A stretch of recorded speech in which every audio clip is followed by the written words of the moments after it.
राहुल गांधी चीन समेत दिनों जो है वो कई दौरों पर जो है वो निकले हुए हैं, जिसमें कि अमेरिका में वो इस समय हैं और यहां राहुल गांधी के कई कार्यक्रमों को संबोधित कर रहे हैं। हालांकि आपको बताते चले कि राहुल गांधी के कुछ बयानों को लेकर भारत में हंगामा मचा हुआ है। अब राहुल गांधी ने अमेरिका में बैठकर भारत में हाल ही में हुए लोकसभा चुनाव पर कई तरीके के सवाल खड़े कर दिए हैं। लोकसभा में विपक्ष के नेता राहुल गांधी ने आरोप लगाया है कि हाल ही में हुए लोकसभा चुनाव 2024 को वह स्वतंत्र चुनाव के रूप में नहीं देखते। कांग्रेस सांसद राहुल गांधी ने आगे यह भी कहा कि चुनावों से पहले हम इस पर विचार पर जोर देते रहे कि संस्थाओं पर कब्जा कर लिया गया है। आरएसएस ने शिक्षा प्रणाली पर कब्जा कर लिया है, मीडिया और जांच एजेंसियों पर कब्जा कर लिया है।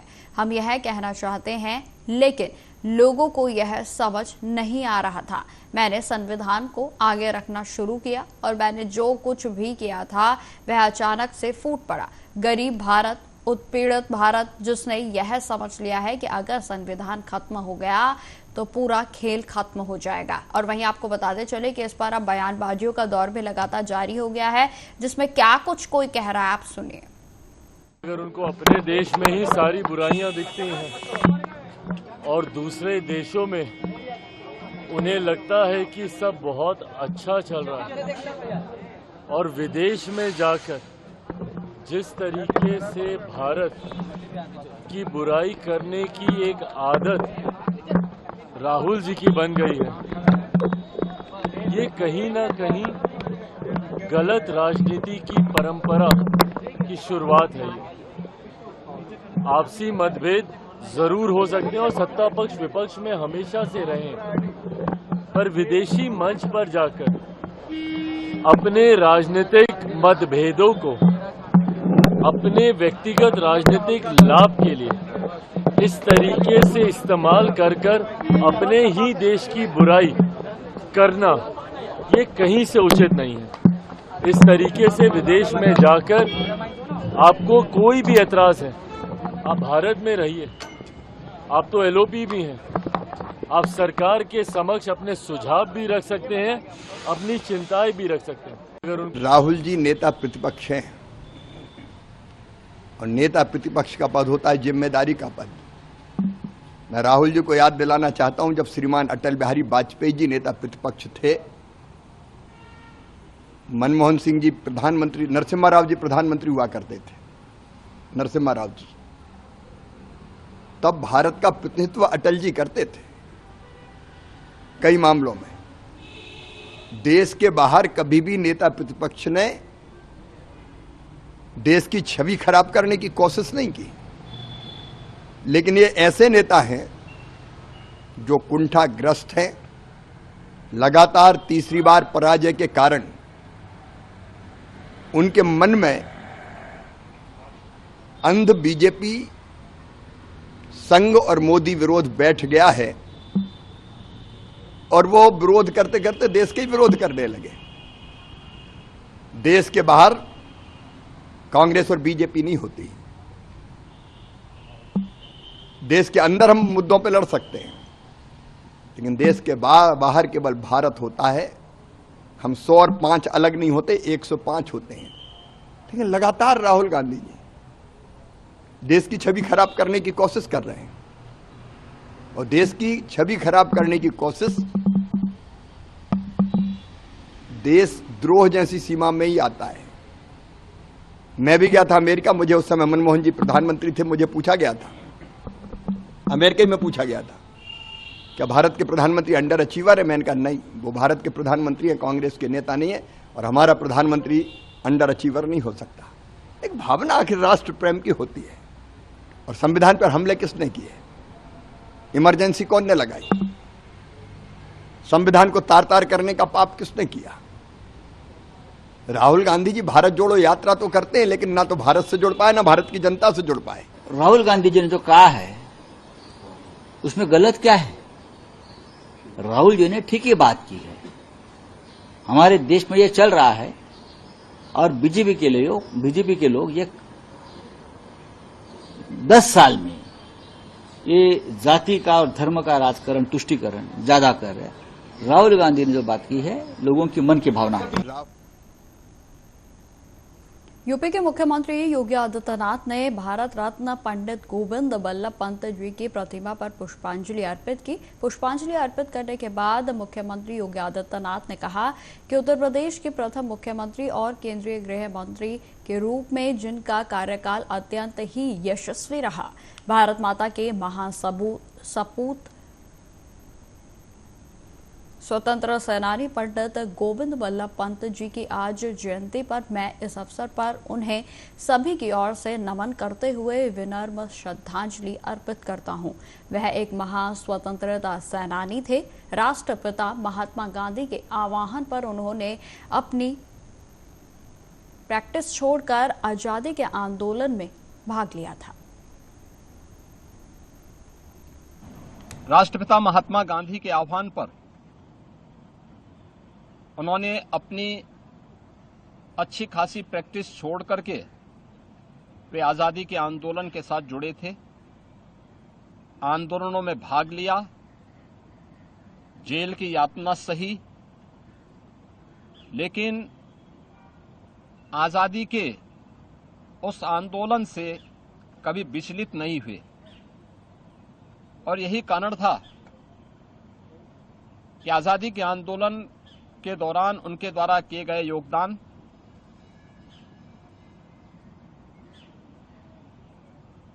लगातार किए गए संघर्षों के लिए उन्हें स्वतंत्र भारत में देश के सबसे बड़े राज्य उत्तर प्रदेश के मुख्यमंत्री का गुरुत्तरदायित्व उनके ऊपर सौंपा गया था। उत्तर प्रदेश के अंदर स्वाभाविक रूप से आजादी के पहले 1947 से लेकर के लगातार संविधान बनने के उपरांत प्रथम आम चुनाव और उसके उपरांत भी जो सरकार बनी थी उसके मुख्यमंत्री के रूप में भी उन्होंने 1954 तक उत्तर प्रदेश के मुख्यमंत्री के रूप में अपनी सेवाएं उत्तर प्रदेश में थी। उस समय के उत्तर प्रदेश को आगे बढ़ने के लिए, जनता को बुनियादी सुविधाएं प्राप्त हों इसके लिए, शिक्षा, स्वास्थ्य और उस समय के अनुरूप इंफ्रास्ट्रक्चर देने के लिए उन्होंने एक विस्तृत कार्य योजना तैयार की थी।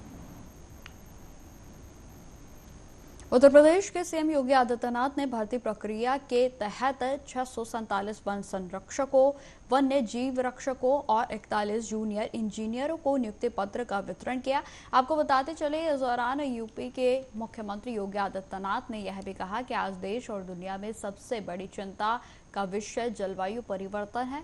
एक समय में एक ही क्षेत्र के अलग अलग हिस्सों में एक जगह सूखा है तो वहीं दूसरी ओर बाढ़ से लोग प्रभावित हैं। कहीं पर अधिक बारिश हो रही है तो कहीं एक बूंद पानी के लिए भी लोग तरस रहे हैं। आगे उन्होंने क्या कुछ कहा, आप सुनिए। सब जानते हैं कि आज के दिन पे देश और दुनिया की चिंता का जो सबसे बड़ा विषय है वह जलवायु परिवर्तन, क्लाइमेट चेंज एक बहुत बड़ा ज्वलंत मुद्दा दुनिया के सामने आ खड़ा हुआ है। अनियंत्रित, अवैज्ञानिक और अनियोजित विकास आज संपूर्ण मानवता के सामने एक नया संकट खड़ा कर चुका है। आप देख रहे होंगे असमय बारिश होना, अतिवृष्टि होना, ओलावृष्टि होना, एक ही समय में एक ही क्षेत्र में अलग अलग पार्ट में एक जगह सूखा पड़ा है, एक जगह बाढ़ आई है, कहीं पर अतिवृष्टि हो जा रही है और कहीं पर लोग एक बूंद जल के लिए तरस जाते हैं। दोनों नुकसानदायी है, अति सर्वथा प्रचेत। और ये चीज आज हम सब जलवायु परिवर्तन के दुष्परिणामों के भुक्तभोगी हैं। आज 688 ये नवनियुक्त वन रक्षक और वन्य जीव रक्षक अगर ईमानदारी के साथ अपना कार्य करेंगे तो जलवायु परिवर्तन के दुष्प्रभाव को कम करने में एक बड़ी भूमिका का निर्वहन कर सकते हैं। कोलकाता कांड को लेकर देश भर में गुस्सा अपने चरम पर है। आपको बताते चले कि आरोपी संजय राव कोलकाता पुलिस का वॉलंटियर रहा है और जिसने 10 अगस्त को गिरफ्तारी के बाद अपना अपराध भी कबूल लिया था और अब वह अपने कबूलनामे से मुकर गया है और इसी को लेकर एक बार फिर से डॉक्टर लोबी में आक्रोश व्याप्त है। आपको बताते चले कि डॉक्टर्स फिर एक बार सड़कों पर उतर आए हैं और आपको बता दें कि आरोपी को पकड़कर फांसी देने की मांग लगातार की जा रही है। ममता सरकार पर भी कई तरीके के आरोप लगाए जा रहे हैं, तो वहीं आपको बताते चले कि सरकार नाकाम नजर आ रही है। इस तरीके के तमाम विरोध प्रदर्शन के दौरान नारे भी लगाए गए। आपको बता दें कि आगरा से डॉक्टर का प्रदर्शन हमारे संवाददाता राहुल चौहान के द्वारा जो है वो पूरे तरीके से कवर किया गया था। देखिए आर्य न्यूज की एक खास रिपोर्ट। इसमें आपका स्वागत है। मैं हूं आपके साथ राहुल चौहान। सीधा लेकर आपको चलते हैं आगरा में, जहां पर Kolkata doctor rape murder case जो है वो थमने का नाम नहीं ले रहा है। आगरा में डॉक्टरों का जोरदार प्रदर्शन चल रहा है, उसको लेकर के मेरे साथ ईश्वर नर्सिंग होम के डॉक्टर जुड़ रही हैं, जहां पर ये प्रदर्शन किया जा रहा है। जी मैम, बहुत बहुत स्वागत है आपका। मैं एओजेस की प्रेसिडेंट हूँ और हम अपनी प्रॉक्सी की तरफ से तो ये काव्या के साथ जो हुआ है उसका बहुत बड़ा खंडन करते हैं। उसको जो न्याय नहीं मिला है उसके लिए हम बहुत ज़्यादा दुखी हैं। 1 महीना हो गया, पूरे 30 दिन हो चुके हैं, पर अभी भी जो भी दोषी थे उनको अभी भी सलाखों के पीछे नहीं डाला गया है। सरकार ने बोला था जब पिछला कांड हुआ था कि हम जल्दी से जल्दी न्याय दिलाएंगे, कैसे केस को हम फास्ट ट्रैक में चलाएंगे और जो भी इसके दोषी होंगे फांसी की सजा दिलवाएंगे। पर हम अभी भी देख रहे हैं कि जो दोषी है वो तो खुले छूट रहे हैं। जिसको पकड़ा गया है उसके ऊपर तो कोई जुर्म साबित ही नहीं हो पा रहा है। उसका जो टेस्ट हुआ है नार्को टेस्ट, उसमें तो उसने साफ मना कर दिया कि मैं जब पहुंचा तो वहाँ पे लाश थी। इसका मतलब तो दोषी तो कोई और ही है। तो हम चाहते कि सरकार अपने दोषियों को पकड़े और उसको सजा दे, उसको फांसी के फंदे पे लटकाए। आपको पता है कि वो जब सीबीआई ने उसे अपनी हिरासत में लिया था, जब उससे पूछा गया था तो उसने कबूला था कि हाँ ये घटना मेरे द्वारा की गई है, लेकिन बाद में जब जज के सामने उसका बयान हुआ तो वो गिड़गिड़ाने लगा, जज के सामने चिल्ला करके रोने लगा कि यह घटना मैंने नहीं की है। उसके नार्को टेस्ट लोगों का यही कहना है कि जब कोई महिला अपनी ड्यूटी के समय ही सुरक्षित नहीं है तो सड़कों पर बाहर वो कैसे सुरक्षित रह सकती है। वो भी एक अस्पताल के अंदर जब वो एक नाइट ड्यूटी कर रही थी अपना कर्म का, और उस समय उसको मार दिया गया, दुष्कर्म किया गया। तो ऐसी दोषी को जल्द से जल्द सजा मिले। 30 दिन बीत चुके हैं पर अभी भी उसको न्याय नहीं मिला है। हमारी सरकार से गुजारिश है कि जल्दी से जल्दी उसको न्याय दिलाया जाए, नहीं तो हम अपना जंग जारी रखेंगे। हम एओजेएस की तरफ से न्याय की गुजारिश करते हैं। आपको बताते चले कि जिस तरीके से कोलकाता में हुआ कांड अब पूरे देश भर में बवाल बनता हुआ नजर आ रहा है। आपको बताते चले कि जिस तरीके से जो निर्मम मामला सामने आया था, जिसमें एक डॉक्टर महिला के साथ पहले दुष्कर्म किया गया और जिसके बाद उसकी निर्मम हत्या कर दी गई, और इसी रोष प्रदर्शन को करते हुए तमाम जो डॉक्टर्स हैं वो सड़कों पर उतरे थे। लेकिन आपको बताते चले कि इसमें संजय रॉय के द्वारा जब अपना अपराध कबूल लिया गया था उसके बाद कहीं ना कहीं इस मामले में जरूर शांति जो है वो बनती हुई नजर आई थी। लेकिन एक बार फिर से अब आरोपी के द्वारा इस कबूलनामे से नकार दिया गया है, जिसके बाद एक बार फिर से डॉक्टर्स में अब गुस्सा व्याप्त है।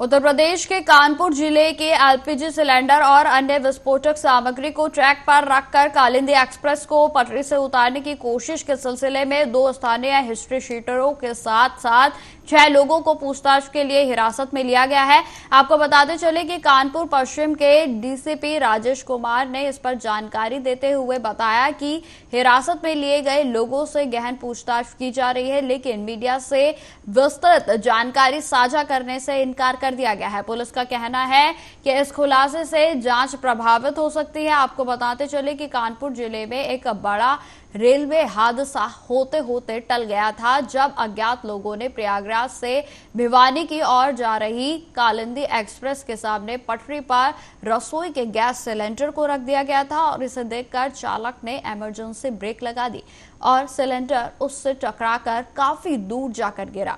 घटना में आतंकवादियों का हाथ होने की भी आशंका जताई जा रही है। वहीं आपको बताते चले कि आशंका के मद्देनजर आतंकवाद रोधी दस्ते यानी कि एटीएस ने भी मामले की जांच शुरू कर दी है। आपको बताते चले कि एटीएस के पुलिस महानिरीक्षक नीलामजा चौधरी ने बताया कि उन्होंने अपनी जांच के तहत हर पहलू पर गौर किया है और एटीएस को जो भी निष्कर्ष निकालेगी उसे जल्द ही मीडिया के साथ भी साझा कर दिया जाएगा। तो आपको बताते चले कि जिस तरीके से अगर बीते कई दिनों की बात की जाए तो देश में कई रेल हादसे जो हैं उनकी खबरें सामने आई थी और ये जो तस्वीरें इस समय हम आपको दिखा रहे हैं, इस खबर में राहत की बात केवल इतनी है कि एक और बड़ा रेल हादसा होने से टल गया और यह सभी जो संभव हो पाया वो सिर्फ ड्राइवर की सूझबूझ से हो पाया। आपको बताते चले कि कालिंदी एक्सप्रेस के जो रूट था उस पर रेलवे ट्रैक पर एक सिलेंडर को रखा गया था। वो गैस सिलेंडर जो कि रसोई में इस्तेमाल किया जाता है, उस गैस सिलेंडर को ट्रैक पर रखा गया था ताकि जो रेल आए तो उसके बाद वो डिसबैलेंस हो जाए और कहीं ना कहीं देखा जाए तो ये एक हादसे के लिए प्लानिंग की गई थी। और जिसमें आपको बताते चले कि जैसे ही सिलेंडर को ड्राइवर के द्वारा देखा गया, उन्होंने तुरंत इमरजेंसी ब्रेक लगाए और जिसके बाद रेल से टकराकर यह गैस सिलेंडर काफी दूर जाकर गिरा। अब खबर उत्तर प्रदेश के बहराइच से है, जहां पर 5वें आदमखोर भेड़िए को वन विभाग की टीम ने गिरफ्त में ले लिया है। आपको बताते चले कि वन विभाग की ओर से लगातार भेड़ियों को लेकर सर्च ऑपरेशन जारी है। जुलाई से ही बहराइच के महौसी इलाके में भेड़ियों का आतंक काफी बढ़ा हुआ था और भेड़िए के हमलों में अब तक तकरीबन 11 लोगों की मौत भी हो चुकी है और जिसमें 10 बच्चे और एक महिला शामिल थी। आपको बता दें कि 6 भेड़ियों का झुंड बहराइच के लगभग 50 गांवों में आतंक मचाए हुए था और इन भेड़ियों ने गांव के लोगों की नींद को उड़ाया हुआ था। वन विभाग की ओर से लगातार भेड़ियों को पकड़ने के लिए सर्च ऑपरेशन जारी है और इसी टीम को यह बड़ी सफलता मिली है, जिसमें कि वन विभाग ने पहले ही 4 भेड़ियों को कब्जे में ले लिया था और इसके बाद से 2 भेड़ियों की तलाश लगातार जारी थी और अब 5वां भेड़िया भी वन विभाग की गिरफ्त में आ गया है। वहीं आपको यह भी बता दें कि बचे एक भेड़िए की तलाश के लिए भी वन विभाग की ओर से लगातार सर्च ऑपरेशन चलाया जा रहा है और जिसका दावा जो है लगातार वन विभाग की ओर से कहा जा रहा है कि जल्द ही इस आखिरी भेड़िए को भी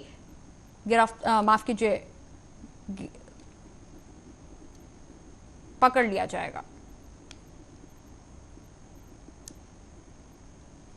तो आपको बताते चले कि जिस तरीके से उत्तर प्रदेश में लगातार बहराइच से तस्वीरें हम आपको सामने दिखा रहे थे, जिसमें आए दिन भेड़ियों के आतंक के कारण मौत का आंकड़ा बढ़ता जा रहा था और यह आंकड़ा अभी भी कम नहीं है। आपको बताते चले कि तकरीबन 11 लोगों की मौत अभी तक इन भेड़ियों के शिकार बनने के कारण हो चुकी है, जिसमें कि 10 बच्चे शामिल थे और एक महिला जो है वो इस शिकार का हुई थी। आपको बता दें कि भेड़िए जो है ये 6 भेड़िए थे जो कि झुंड में निकले हुए थे और लगातार इनकी दहशत से पूरे गांव भर में जो माहौल था वो पूरे तरीके से डर का बना हुआ था, दहशत का बना हुआ था, जिसमें कि वन विभाग की ओर से आज एक और भेड़िए को पकड़ लिया गया है और अब आखिरी भेड़िए की तलाश में लगातार वन विभाग की ओर से सर्च ऑपरेशन जारी है। उत्तराखंड के रुद्रप्रयाग जिले में केदारनाथ धाम यात्रा मार्ग पर लैंडस्लाइड के कारण फंसे तीर्थयात्रियों में से मंगलवार की सुबह 4 और शव बरामद हुए हैं और जिसमें मृतकों की संख्या आज 5 हो गई है। आपको बताते चले कि जबकि 3 अन्य को घायल अवस्था में बाहर निकाला गया। मृतक और घायलों ने पड़ोसी देश नेपाल के साथ साथ मध्य प्रदेश और गुजरात के यात्री भी शामिल हैं।